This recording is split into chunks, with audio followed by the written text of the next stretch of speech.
Okay, I'm not sure we'd do this job. I think I would like to do a little bit more exploring. We have now got some, dragon bones as well. It seems a little bit risky.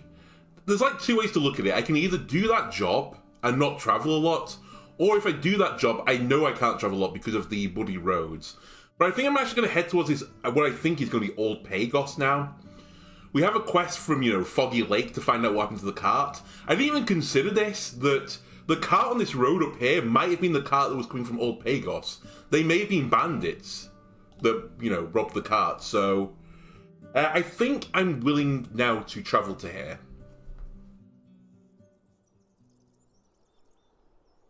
You cross a clean, shallow, yet wide creek that runs south, then follow the uphill path squeezed between the hills and the lush forest.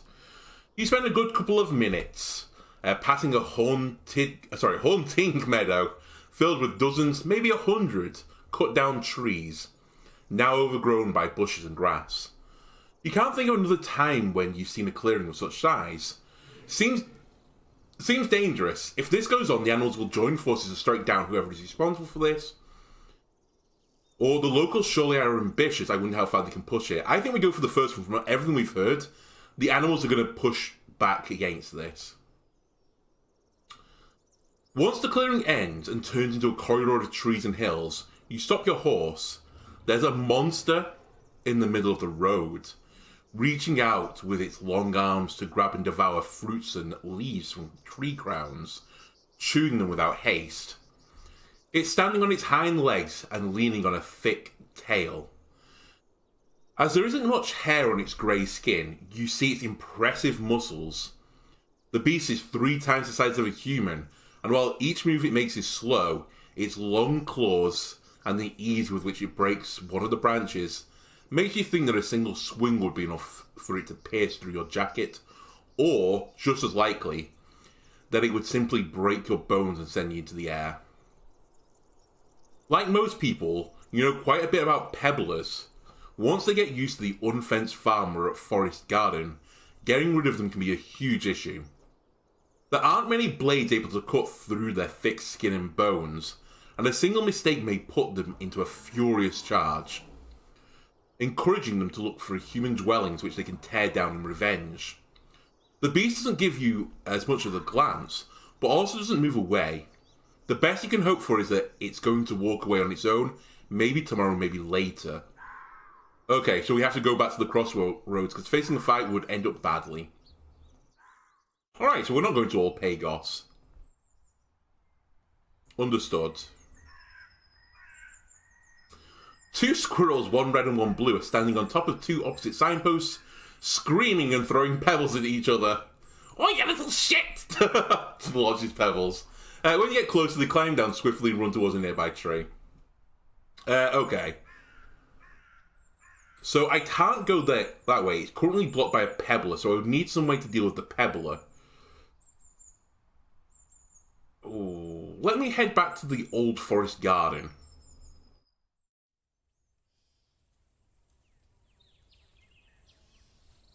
Okay, so we can wait here for fresh fruit. I should have noted that down, in fact. Fresh fruit days in... What was this place called? It was like the marsh? The Old Forest Garden.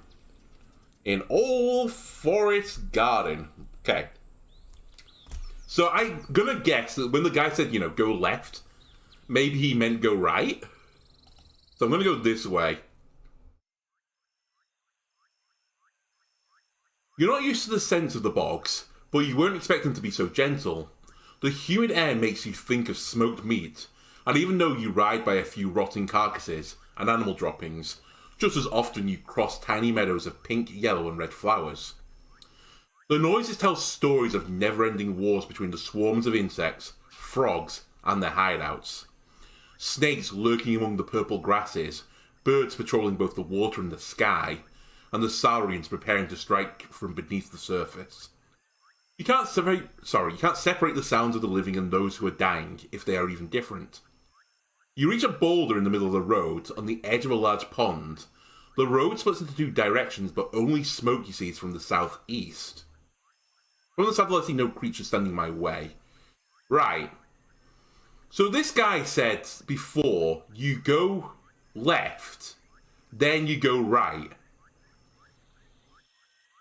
But was he just lying? Southeast? I mean, this is just south, so I guess it's left here? Okay, this sounds ominous. The road takes you to the edge of the woods. A few trees have found lucky scraps of soil towering above the water, while others, shorter and not as lush, have roots sunk into the pond. Some of the plants were felled with tools, so the root itself isn't so dark. While a few sunbeams getting through the weaker branches on your left are surrounded by darkness and swarms of insects. Help me! Help me! The sudden cry as well as screams of pain reaches you from behind the trees. A woman or child. I tried to spot anyone. Among the green and red leaves, you don't see any unusual colours. Come to think of it, there's but a few creatures in sight. Other than the flies and mosquitoes.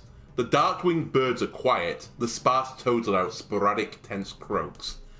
Oh, I hate this one. This is a tough way to start. It really decides on my character. I've been typically trying to be very cautious right now. We're not a great fighter. We're a lover, not a fighter. But potentially being a child. We have all this armor, we have all this vitality. I'm going to dismount and grab my axe. You lean toward the pond. It's cleaner than the other parts of the bog, allowing you to see the bottom. Parts of it are still more than knee deep, and the sulfuric odour makes you step away with a frown. The brownish colour can't hide all the bones and plant remains that are sticking out of the bed. Oh my god. I have to go in the water? I didn't want to agree to that. Oh no.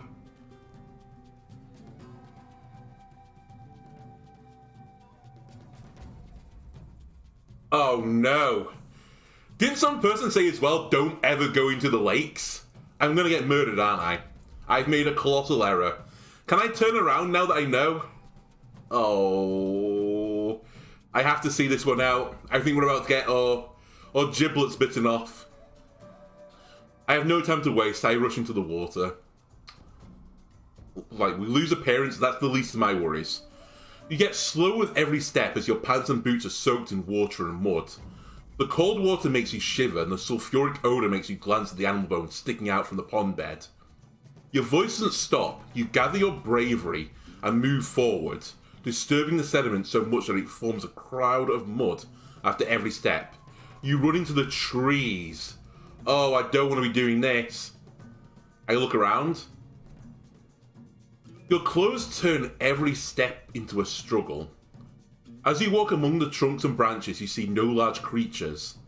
The water in the distance is static, with small fish snacking on lily pads and chasing one another.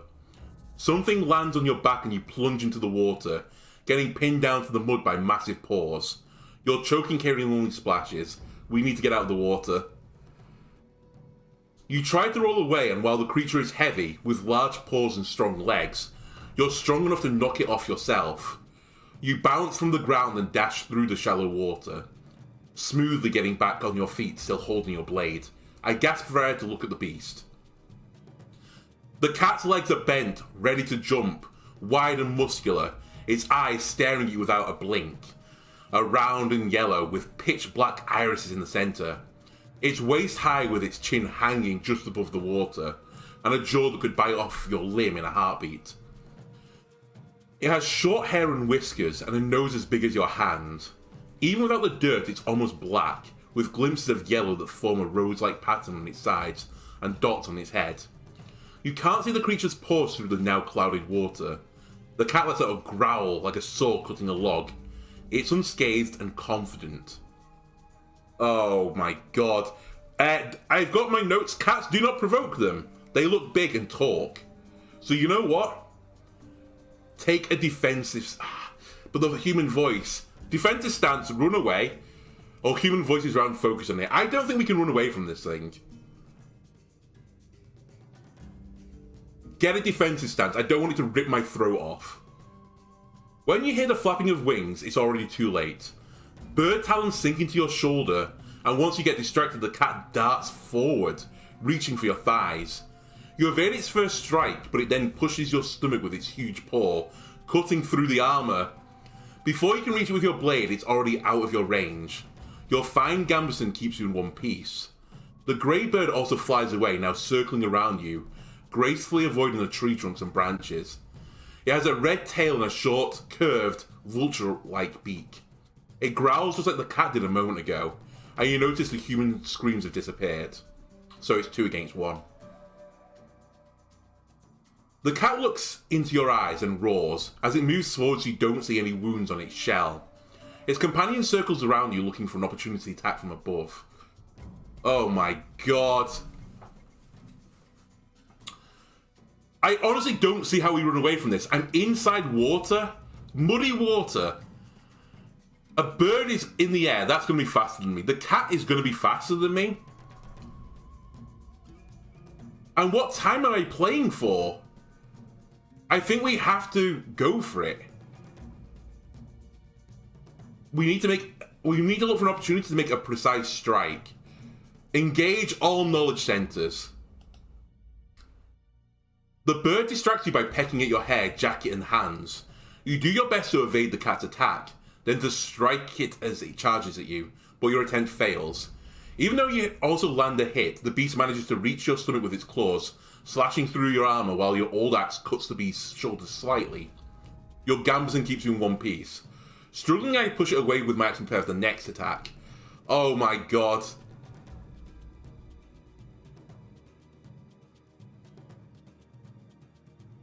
Maybe we swing at the bird. You wait for the bird to dive at you, then take a swing, but your target evades the blade and circles around you. Before you return to the proper stance, the cat tries to knock you down again, getting stopped by your block, but still reaching you with a paw. Your gambeson keeps you in one piece. I move away, getting ready for the next attack. Alright, we have to run then. And just hope. Pray. Oh my god, right after your foot hits one of the roots hidden beneath the floating sludge, you realise that crossing the water is going to take some time, a luxury you don't have. The bird and the cat try to get at you again, cutting your arm and back. Fleeing is not an option. I knew it. Okay, what do we have? Anything that can help me? Can I use this? You can't use your inventory right now. I mean, I just have to look for a precise strike then. Oh my god. Again, I'm bleeding. The gambeson was in such a bad state that he made little difference. The cat observed you with new respect, surprised that you're still standing. It growls towards the bird and leaps away and partially swims, crossing the pond with speed matching your power for his gallop. You consider following, but after it reaches a tree crown with just 2 jumps, then gets to another one within a single breath. You wipe your forehead and turn away. Help me, shouts the bird as it follows its ally. Gasping, wet and frustrated, you hobble back to the beaten path. Shadowmane seems worried, and you try to ease its soul with a few encouraging words, hoping it will leave you alone for a minute. You consider washing your clothes, but you need a wash tub for it, if not a stream. You put on as many dry clothes as you can find, hoping your wet boots don't give you a cold. Well, I did my best. Holy moly. Get back to Howler's Den. We need to heal. We need to be patched up. Man. We should be dead. That was a terrible decision. It was even warned not to follow the sounds, but I really shouldn't have followed the sounds. It's just as simple as that. Okay. Drink the healing potion. It gives me a health back. That's at least a better state for me. My gambeson, I need to repair now. Actually, I need to leave the square, sorry. I need to go to the tailor. You take it off and point to its abrasions, tears and holes. The woman follows your finger patiently. Here are my prices.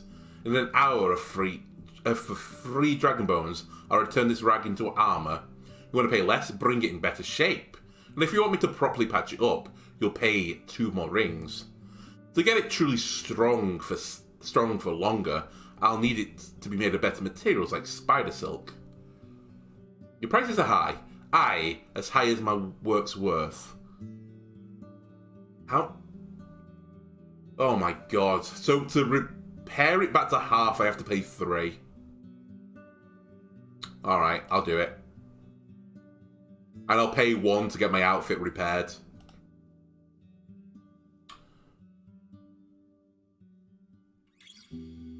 Now, any idea who could have left this rawhide behind I found at the Northern Road? Bring it close, but do keep it away from my fabrics. After a minute of examination, she tells you to take it away. Very sloppy. Those from Creeks do not know what they're doing. We would need buy it, I doubt. Okay. Holy moly, 5 hours to the main day. The game's just suddenly not pulling punches anymore. Well, where can I get to at the end of this day? Okay, we're back to full health at the very least, thanks to the healing potion. I can't get there by nightfall. Huh. I guess I just have to wait till tomorrow then.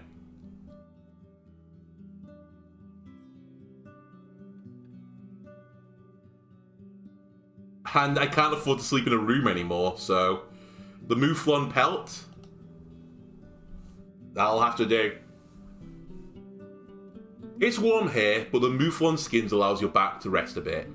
You wake up a couple of times during the night. The smell of the cooked stew fuels your hunger, and the staff returns to the room. Once every hour or so to stir the pot, You wake up early but leave the building, check with Shadowmane and give it water from the creek. The innkeeper is sitting next to the door, from time to time carrying out another bowl with either stew or gruel. Face is nowhere to be seen. What are you offering today, guards? Explore the forest garden seeking wood and mushrooms. It'll take about half a day.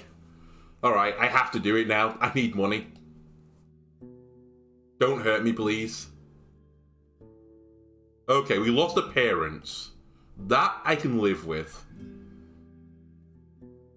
I can't just... Oh, I've used my soap already, right? Yeah. Okay, well... It's time to travel, I guess. Maybe the beast has gone? The path is clear, in a way. The pebbler is nowhere in sight, but the road is covered with leaves and broken branches. The only fruit-bearing trees are growing right on the sides of the roads, surely planted there by humans. There are many more fruits and leaves the monster may chew on, so it may return any day now. If it craves what this place has to offer so much, I should just get rid of its food. It may take me an hour or two, but at least I'll gather some fruits myself. I'll try it. And who knows, it maybe won't be back. I think it'll be back. You prepare all your tools, especially your thick, protective gloves, and tether Shadowmane to one of the younger trees. It's not an easy task. You spend more than an hour cutting down twigs, shaking off the fruits and the thinner branches, picking them by hand, or hitting them with a stick. Your rope helps you stay secure, and the first few minutes of climbing is closer to fun than work. But the longer it takes, the more tired you become. You finally take a break to eat a couple of plums and apples, but the best ones you save for later, covering them with a blanket and putting them on the very top of your bundles. You're standing on a carpet of greens, browns, reds and purples. You drag some of the thicker branches to the side to make riding forward easier, but the earthworms and boars are going to have a feast. Let's hope the pebbler is picking enough to ignore all the mess on the ground.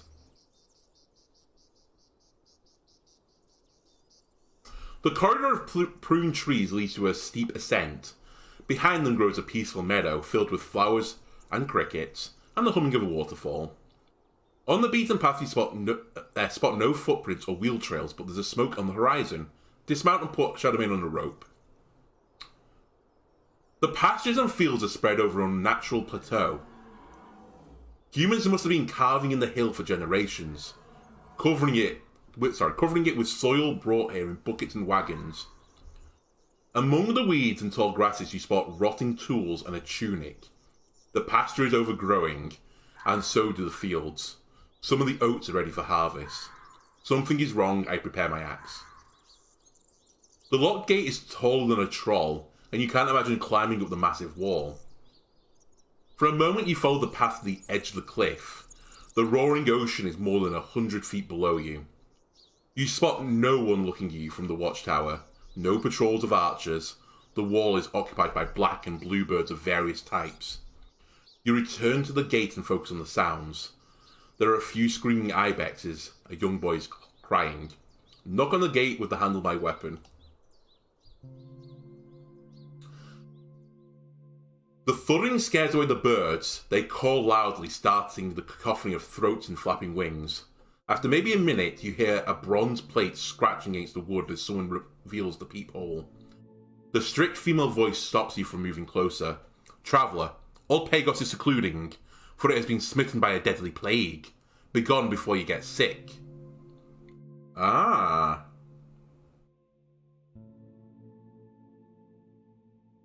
Distance. I introduce myself. We can't welcome you with bread nor meat. You look into the young brown eyes that match the skin of the black-haired owner. While the woman looks like a southerner, she has a strong local accent. She follows you cautiously without blinking, like a fighter awaiting a strike. We parted with a dozen souls already. The monks in the north are masters of spells and potions, guided by the right themselves, yet even they can't help us. You hear more footsteps gathering near the entrance, and a weak voice of an elder chirps in. May them be blessed, for they look after our ill. The woman continues. You won't find shelter here. We ought not to drown other tribes with us. Such is our duty. A pause. Even if they would not show us such kindness. I have a few questions. Ask, but there's not much we can do for ye. We see no one, we travel nowhere. We were born on this hill, and we will die here. After a few breaths, her eyes get kinder. I'm Tertia. If you bring any news, I'll take them to our council. Have you been bothered by the bandits in recent seasons? Not in years, Warden. They did attack us on the road once before, but their little pack won't come here.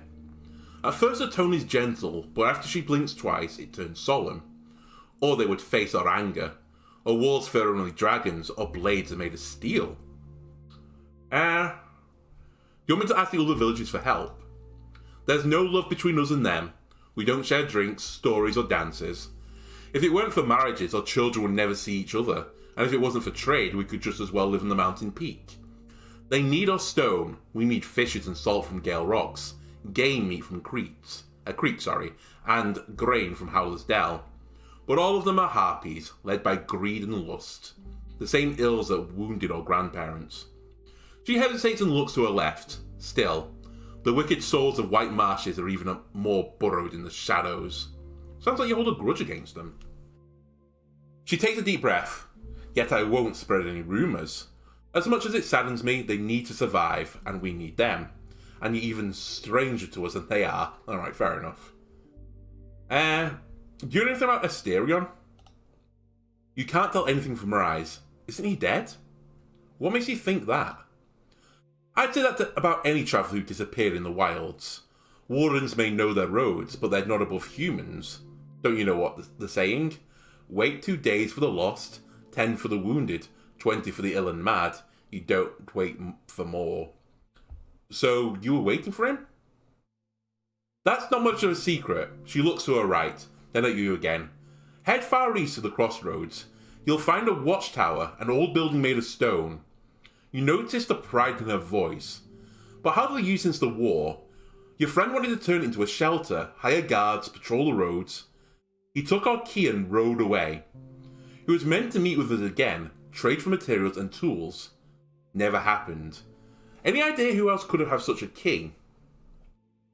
Before it was completed, the builders were spending the rainy days in the coastal village in the far north. Gale Rocks, it's called. That's there. Okay. So, if I'm understanding this right, this is the watchtower on the eastern path, a bit after the, what was it called? The Dobbin or the Dobman? Dogman? Whatever that building was where we found the secret trap door. I think that's the watchtower that might be talking about. So someone has a key and he wanted to start something there. So at some point we're going to have to go into this eastern path, I guess. Which way would you take if you were to travel to the watchtower? The northern route, most likely. There's more tribes there, but the eastern road is dangerous, no matter from which way you're going to enter it. But if you care about time, she hesitates, you could check on the gate, though opening it on your own may not be easy. It used to be that our guards were keeping it open for the travellers, but the last one that we sent away, Quintus, is either dead or seeking refuge in another village. Still, behind the gate you'll find the shortcut. It's a dangerous path, but your palfrey might just be fast enough to get to the other end. You ask her what she can tell you about this gatekeeper, and she gives you a warm look. He may not be of the sharpest wits, but he's loyal to his duty and returns kindness with kindness, like we all should. The gate. What the fuck is the gate?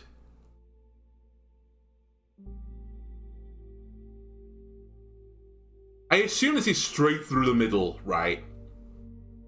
To get over here? Maybe I'm not understanding this right.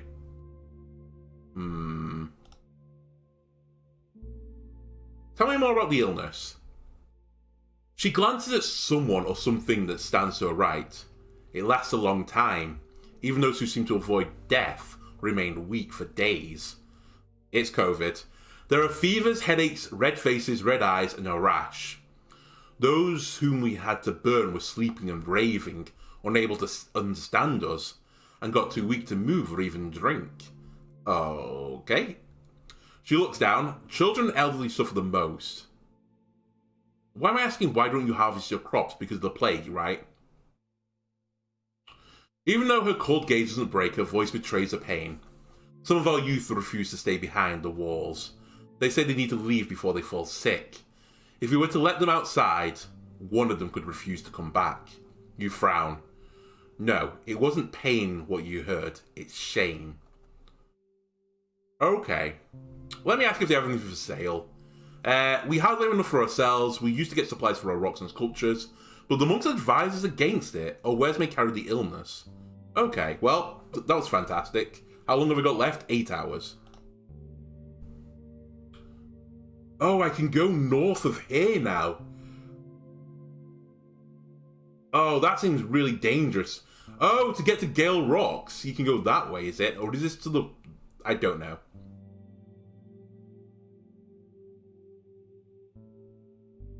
Let me just check this archive again.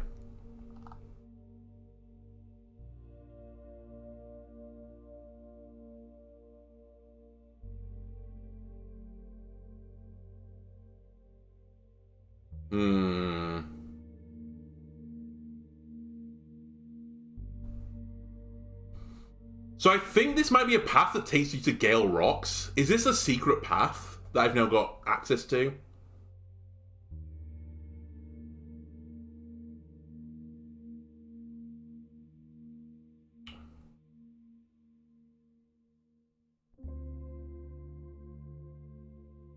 Let me see what's this way.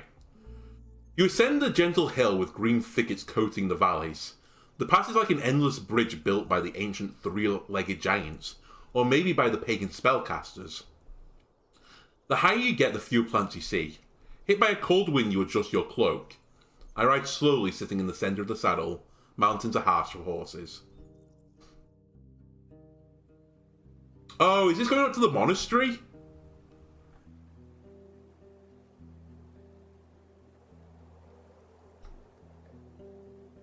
Oh, it is. It's the monastery.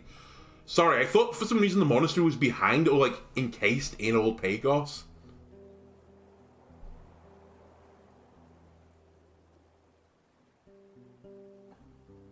You approach the raised drawbridge and observe the face of a mountain. The hooks holding the hourglasses are as large as a person, displaying their devotion to the right proudly. Took tremendous wealth and labour, what a waste of steel. I wonder who's responsible for polishing it, or the temples in the city are even grander. It took tremendous wealth and labour. The rustling of leaves carries no songs of birds, shouts of apes, or whines of hunted critters. The river attacks its banks with a fierce roar. You get off your palfrey. The cave mouths are connected by paths, stairs, and bridges. You don't see any people, but there's smoke coming from one of the entrances, and you hear muffled thuds of a hammer. The gardens are weeded, the buildings firm. The green trees on top of the mountain bear red and brown fruits. 2 rounded sticks are tied with a rope to a nearby rock. You grab them and take a closer look. their claves. Again, I want to be distanced here. I make a few firm hits and then wait patiently. The echo of your hits cuts through the swashing stream. After a few minutes, two hooded figures leave a cave mouth at the top of the mountain and give you a long look from the edge of the cliff, then walk down the path with caution. It takes them a while to reach the buildings made of bricks, not logs, and covered with tiles instead of thatch. Little by little the bridge gets looser, and then hits the grass gently with a taller figure, now covered with shadows, invites you with a gesture. I lead Shadowmane inside. The greeters take off their hoods. They wear brown, dark, simple worn robes, and ropes instead of belts. They've no jewellery or ornaments, just small bags made of fabric on their shoulders. The largest shell belongs to a strong, barefoot man in his 50s. Despite having no weapon, his eyes are audacious and could belong to a muscle standing on the door of a harbour tavern. His wrinkles are subtle, but there are only a few tufts of grey hair left on his greasy head. His skin is pale, covered with liver spots, though at a closer look you realise a few of them are just stains left by ink. "Salutations, traveller, and thank ye," he hesitates. His voice is hoarse but sonorous. "Thank thou for thy patience. This is the place of reflection and prayer. We shan't abandon our duties." He puts his bandaged hand on his stomach and bows. "You're at Wright's Haven, the last place of peace in the north. As long as thy tongue is clean of lies, and thy hands bring no harm, thou wilt not be hurt." I look at the second monk. The girl is about 14, with unsightly acne on her forehead, and a robe that brushes the ground wherever she takes a step. Her black hair is tied into a humble ponytail. She observes your horse curiously, cocking her head from side to side. But once she catches your look, she meets your eyes boldly, raising her chin as if to challenge you. "Thy mount is free to help itself with hay and water. We'll wait outside. Thou canst stay here for now, but leave before the night. The plague is nearby, the struggle ahead." While they indeed leave the room, their shrugs don't go so far. They observe you through the open door. The building is a single storeroom filled with crates and barrels, a stack of firewood and another one of bricks, a pile of straw, a chest, 2 wheelbarrows, and finally the racks, shelves, tools, clothing, and utensils. The light comes from an open gate, accompanied by the sharp draught. I tether Shadowmane near the water trough and join the monks. The lack of walls makes you feel exposed. A few pairs of eyes observe you from the paths above you, while others either climb to the very top or approach the unremarkable vegetable beds. Most of the dwellers wear hoods, and all of them wear similar worn robes. A chilling wind touches your neck. I put it on my hood. They keep their distance. The man greets you by raising his open palm, wrapped with bandages that disappear underneath his sleeve. His lips form something between a sneer and a smile. "What brings thee here? Art thou a go-between?" The girl keeps an eye on your axe and occasionally glances at your boot, the one that hides a knife. "I'm Andalona's new Roadwarden." "Good, well, the roads need their wardens, the folks need their roads, but there are none behind this mountain, and we take care of the one you've just crossed. Thou dost not need to bother. Thy service is not required." He gestures for you to wait, but where's the man with a red beard? There isn't enough work here for the two of you. Asterion, I was hoping to find him here. Or have you seen the roads here? They're messy enough for 10 more. About Asterion. "I'm sorry to disappoint thee," he rubs a liver spot on his hand, "but he hasn't been here in months. We rarely have visitors different than our friends from old Pagos. We don't invite the outside world, and we don't carry much for it. Hast thou checked in Pell to the north on the southern road? If he's wounded, it's a safe shelter, I've heard." The girl scratches the ground with a boot, though it remains hidden underneath a robe. The man looks at her with amusement. "Looks like Decima here is eager to return to her duties. I'm Eiley, but I'll not shake thy hand. One of us could carry the plague in our flesh. Who can know? Who can tell? What brings thee to our monastery?"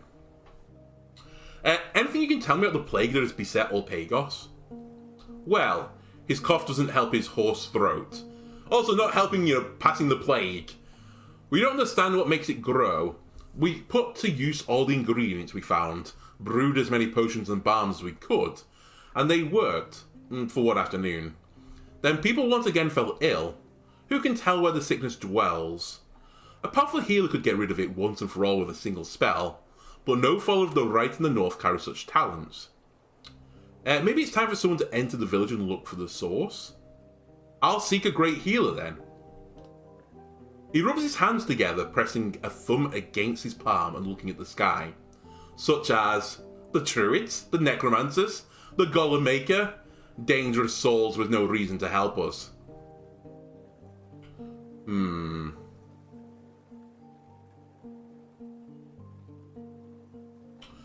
trying to learn more about the local bandits.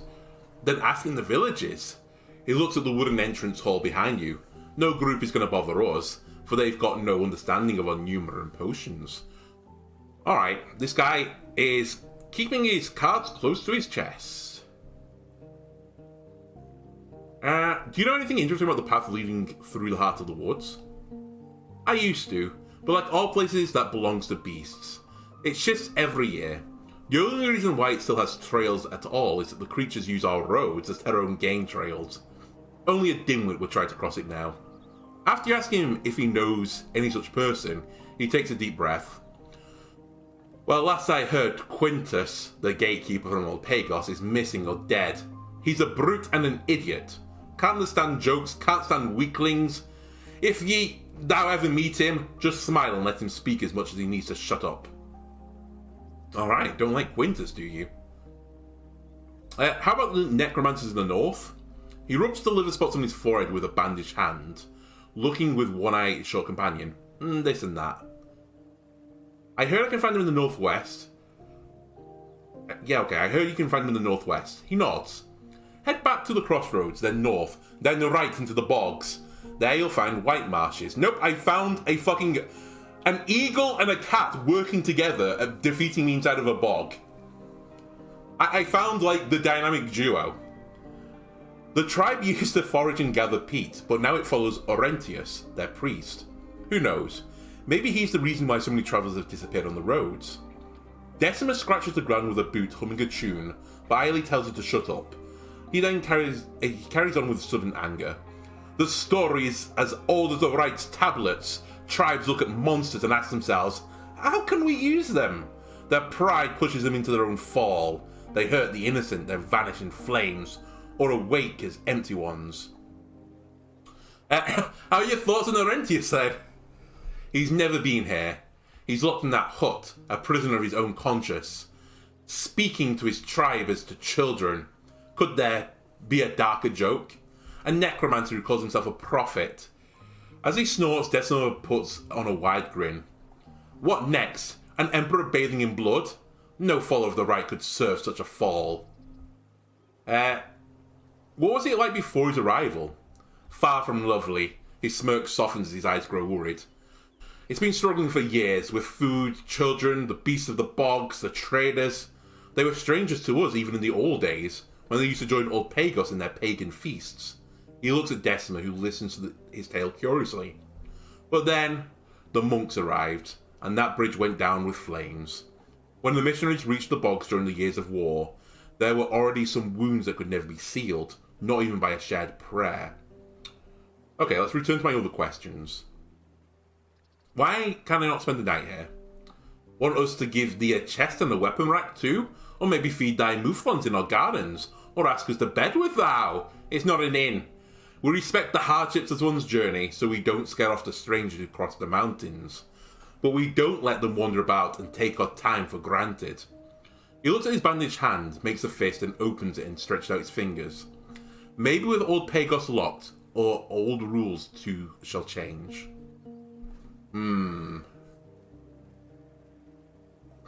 Okay. What can you tell me about Asterion?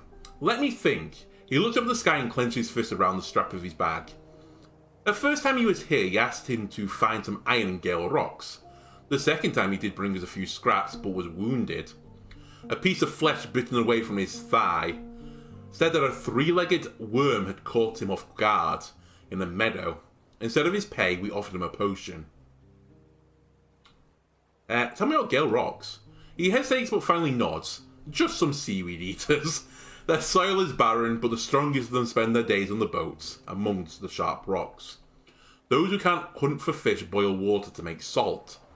They trade with other villages, more than anyone in the peninsula. For crops, wood and meat, he snorts. But they're weak folk, weak and angry, like a wolf beaten and kicked from a pup. Loud, ready to bite, but all it takes is for someone to raise their hand, then it jumps away, in whimpers.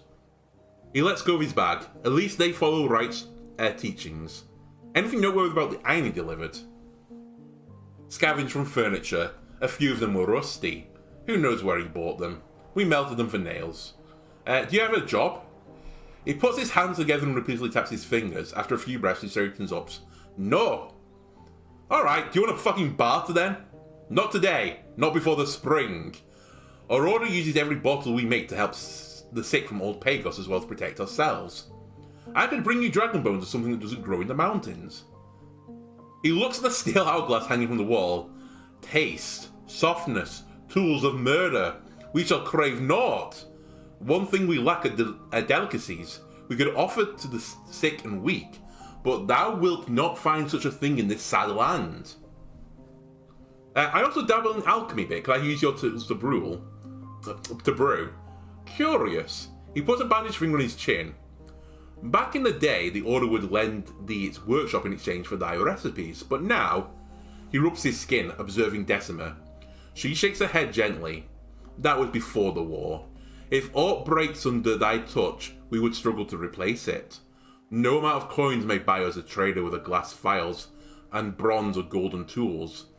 Rather, thou must follow the road north, around the lake until you reach Foggy Lake. A tavern. Foggy makes hard drinks and ciders and shall have the simpler tools. There was also this one druidess in Howler's, but she's already dead. Or likely dead. Still, I know a recipe for blinding powder that requires a basalt rock crushed on top of a mountain. Can I get those trees up high just for a few minutes? There's a new gleam in his eye. I'd adored learning this recipe, for we use basalt knives often, but our prelate won't agree for thy stroll. He looks towards the tiny orchard.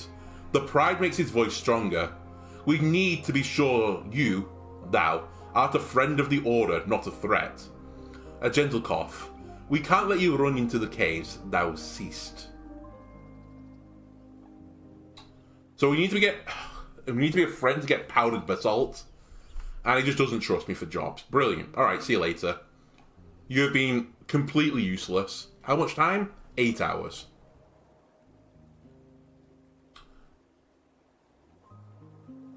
White Marshes, you might have to wait. I'm going back to Foggy Lake. We have information, and apparently they have stuff for brewing. I could watch myself in the lake. Once you get on the ground, Ilan points at the old rawhide you're carrying on his saddle. Looking for a blanket, friend? You'll find one clean and all in creeks. This one will get smelly soon. The screeching birds are sitting on the logs of the palisade. Some of them observe you, but the group doesn't cease its squabbling. Do I still have soap? I think I've used it, right?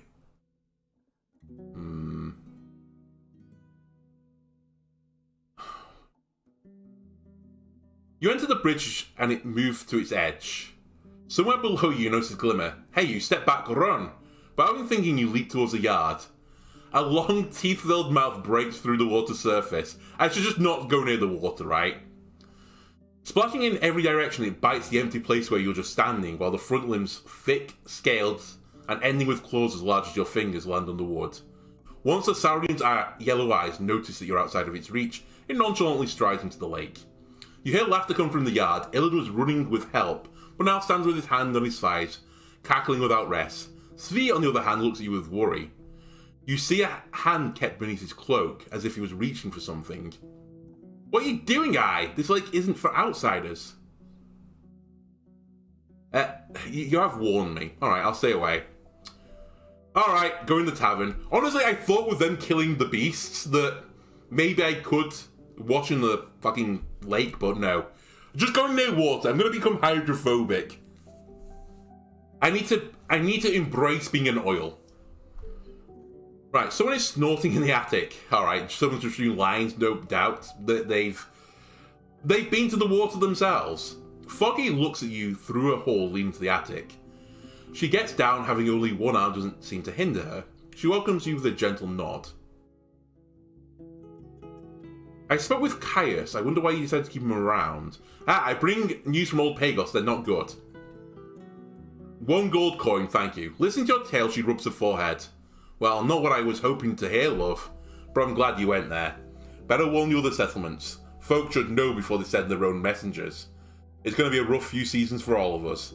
She pulls the dragon bone out of her pocket and tosses it into your direction. Here, good job. She steps toward the ajar door and looks at the lake. Can I take a look at your brewing set? I'm a bit of an alchemist. She frowns, but gestures for you to follow her. Don't touch anything. I've no toys here. She gasps as she squeezes through the trap door. Downstairs she has to lower her head to avoid the beams beneath the ceiling.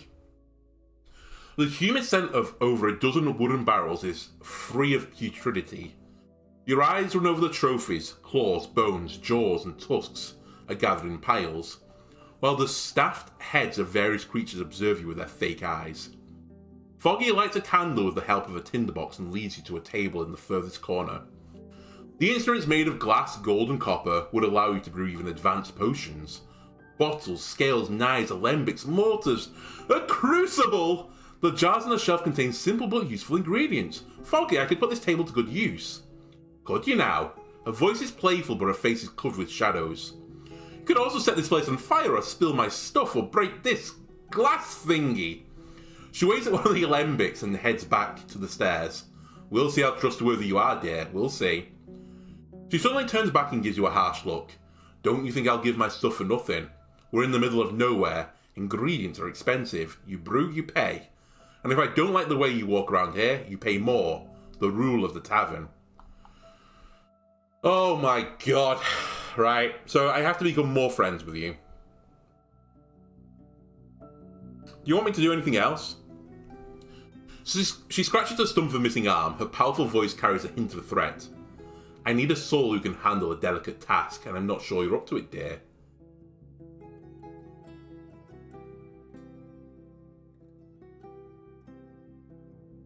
Why did you decide to keep Chaos around then? Ha! Do I need reason? Her amused eyes get thoughtful as she looks at the ceiling. He came here as a poor soul in need, taught only how to use a spear and a shield. I know how it feels to have all you're good at taken away from you. She straightens up and hits her chest with a fist, but so I know that the new path awaits us, with or without the help of others. Caius's legs may be buried in despair, but I'm ready to throw him a shovel once he asks for it. He pauses and then looks through the window. Though these fantasies of his won't help him ask anytime soon, they swallow up his thoughts. Alright, see you later. Oh, so I can do it. The table and nearby shelves contain precise tools and decent supply of basic substances. That could be used as a base for various potions, balms, and powders, but you have to compensate Foggy with dragon bones for using a store. Alchemical procedures take at least a couple of hours, which involve complex preparations of tools, mixing of ingredients, and maintaining the brewing process. Because of this, you'll have to be of strong shell and sharp soul to make any mixture. Some of them can only be used once. Which mixture would you like to learn more about? Blinding powder that could be used in combat would be phenomenal. The blinding powder doesn't affect dry skin, but once it touches one's eyes or tongues, it causes a painful burn. A pinch of it will blind a creature with a few minutes, while the larger does take away one's eyesight indefinitely. A single pouch will be enough for a couple of uses. We need a jar of soil touched by a curse, an entire basalt rock powdered at the top of a mountain. Alright, see you later. So what can I make then?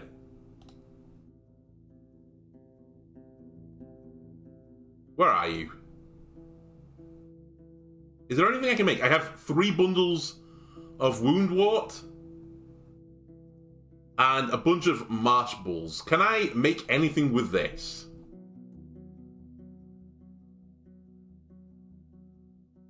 Okay, a bundle of woundwort and a bunch of marsh bulls will let me make a health potion. And it can only be made once.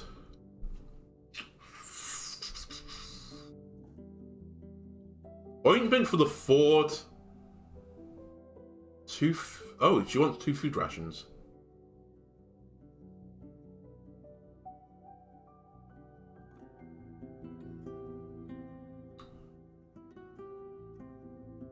This one seems like it costs nothing, and it will save me some time, I think. You make a jar of sting ointment, you lost 2 food rations. That's fair enough. Okay, so the herbs you're looking for, such as basil, mint, and lavender, are common around here. You wash them with care and bring them all back to the table, where you start with your knife and end with a mortar. It would feel like cooking if it wasn't for the smell. Harsh, overwhelming. It makes you sneeze more than once. You add a drop of linseed oil, and the leaves blend into a green-blue ointment. I wash one of the jars that are on the shelf and use it to store the balm. Perfect. So, withering dust. I don't have the ingredients. I need a piece of flower-shaped driftwood. Oddly specific. Would not, a star-shaped piece of driftwood do. And a bog friend picked in the middle of the day. Alright, see you later. And sharpening poison. Snake bait flower and a cave air mushroom. Alright, see you later. Bye-bye. Okay, how long have I got left? 2 hours before dusk. Okay, I might have to stay here the night? Question mark. Foggy? Can I spend a night or 2 under your roof? She approaches a window above the table and looks outside. Your beast won't make it easy for us, dear. She places her hand on the shutters. It's not a city inn. I don't cook for a smile. I don't work to feel noble. I allow folks to lie down here for free. She points to the bare fur with a broad chin, but that's about it. If your horse stays outside, it'll lure the beast to us. But if we move it here upstairs, it'll leave its droppings on my floor.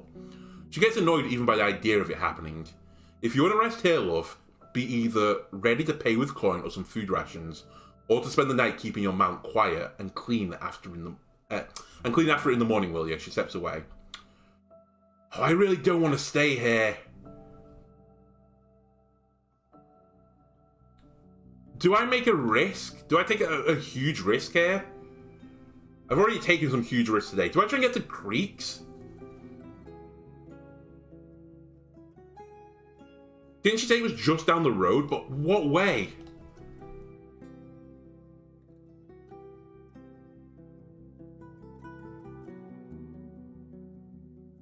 I don't remember what way she said. This was like... It was like an episode ago. More than an episode ago, even. Did she say it's further around the lake? Or did she just say it was to the east? I'm going to take a risk here, and it might kill me. I think it's to the east. Oh, not another split path. The road east is beaten and clean, with enough space to fit 2 wagons side by side. You pass by a few plum trees, apple trees, and cherry trees, but many more stumps, likely belonging to what has turned into Foggy Lake. Life in the plains is busy and loud, but so far you don't see any lurking beasts, judging by the many trampled paths in the meadows, and the fresh food trails. The foragers search this corner of the peninsula quite often. They didn't leave much behind. You reach a shining pond at the edge of the forest. Do not go near the pond. You ride beneath 2 trimmed trees glowing on the opposite sides of the path, like columns leading to Wright's Temple. Shouts and heavy steps prepare you for trouble ahead. 2 shells are circling around each other. One of them is a 4-legged saurian with dark grey skin, as long as your palfrey but only knee-high. It's wandering left and right along the bank, hissing repetitively even. Sticking its split tongue out and then retracting it. The stout monster doesn't look like a born hunter of humans, but its long tail is swinging like a whip. For now, only threateningly so. But you don't doubt that it's getting hit by it would likely break your bones. The second one belongs to a brown-skinned man wearing leather pants, a long brown woolen cloak, and a matching pelt of wolf on its head and shoulders. Like a haunting hood. I think that's meant to be a hunting. His voice is both gentle and scared, and he's stretching his hands in front of him, trying to make the beast stay away as if it's a mouflon. A third shell is right in the middle between the other two. A creature you don't recognise from a distance, but it is in a puddle of its own blood and isn't moving. So he's using the Saurian to hunt. So we're not going to get axe in hand and rush to help. We ride slowly.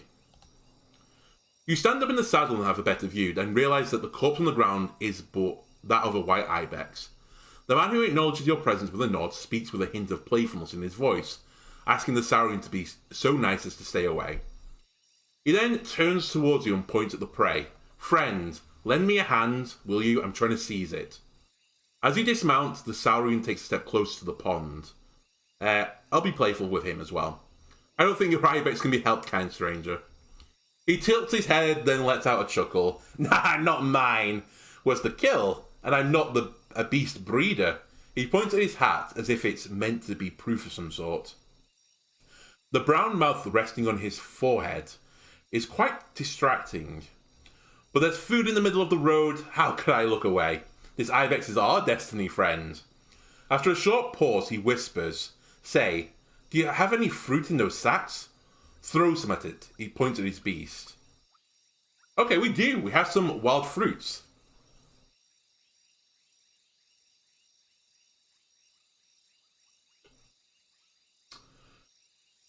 You show him a sack and he eagerly nods. "Perfect, go ahead, throw them." You grab apples and pears that don't look so appetizing and toss them towards the beast. They land just next to it, and while it walks left and right, moving its tongue in and out rapidly, it only crushes some of the fruits with its feet. "Maybe more will do." Without asking for your permission, the man grabs a few more plums, throwing them right at the beast's head. They land and the creature cuts the air with its tail, hissing angrily. Other than that, nothing changes. "Know what? I think the fruit eaters have those yellow dots on their backs," he starts, but clears his throat after he meets your eyes.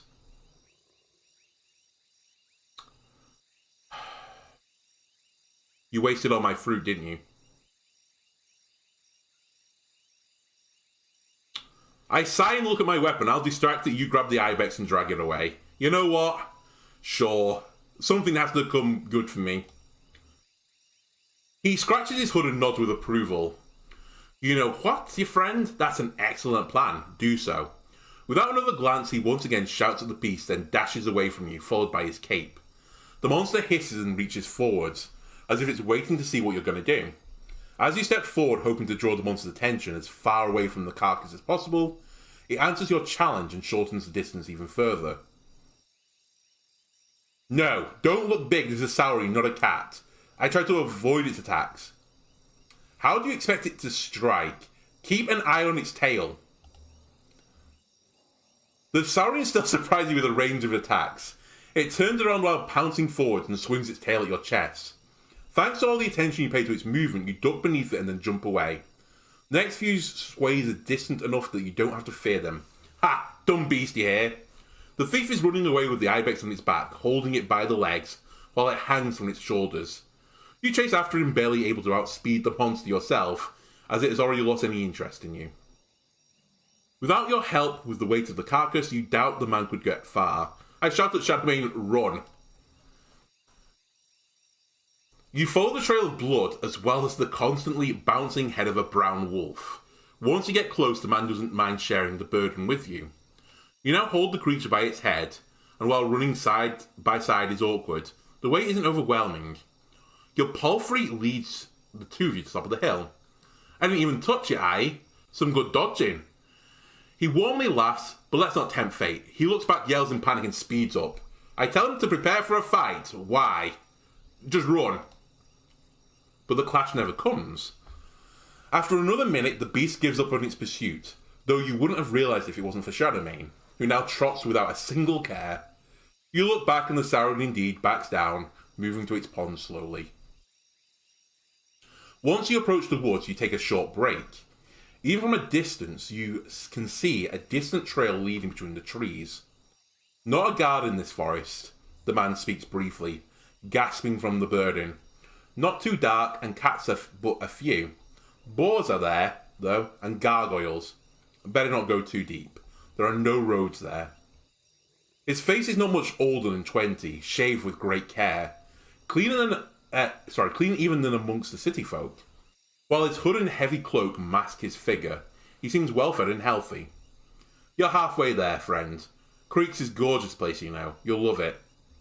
I smile, I'm sure I will. Thank God we got to Creek's. Carrying the ibex takes a while, but the man is incapable of being silent. Every unusual tree seems to be tied to a story from his life. And he makes sure that you notice the first stream you cross on a new bridge. On a new solid bridge. One of many creeks, you see, he says with untamed amusement. A thin gorge leads you between the mountains.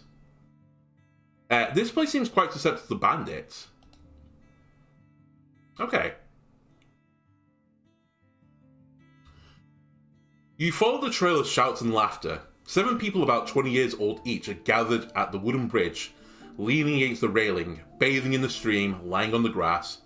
Pieces of clothing made of fur and leather are spread around, next to cudgels and throwing clubs.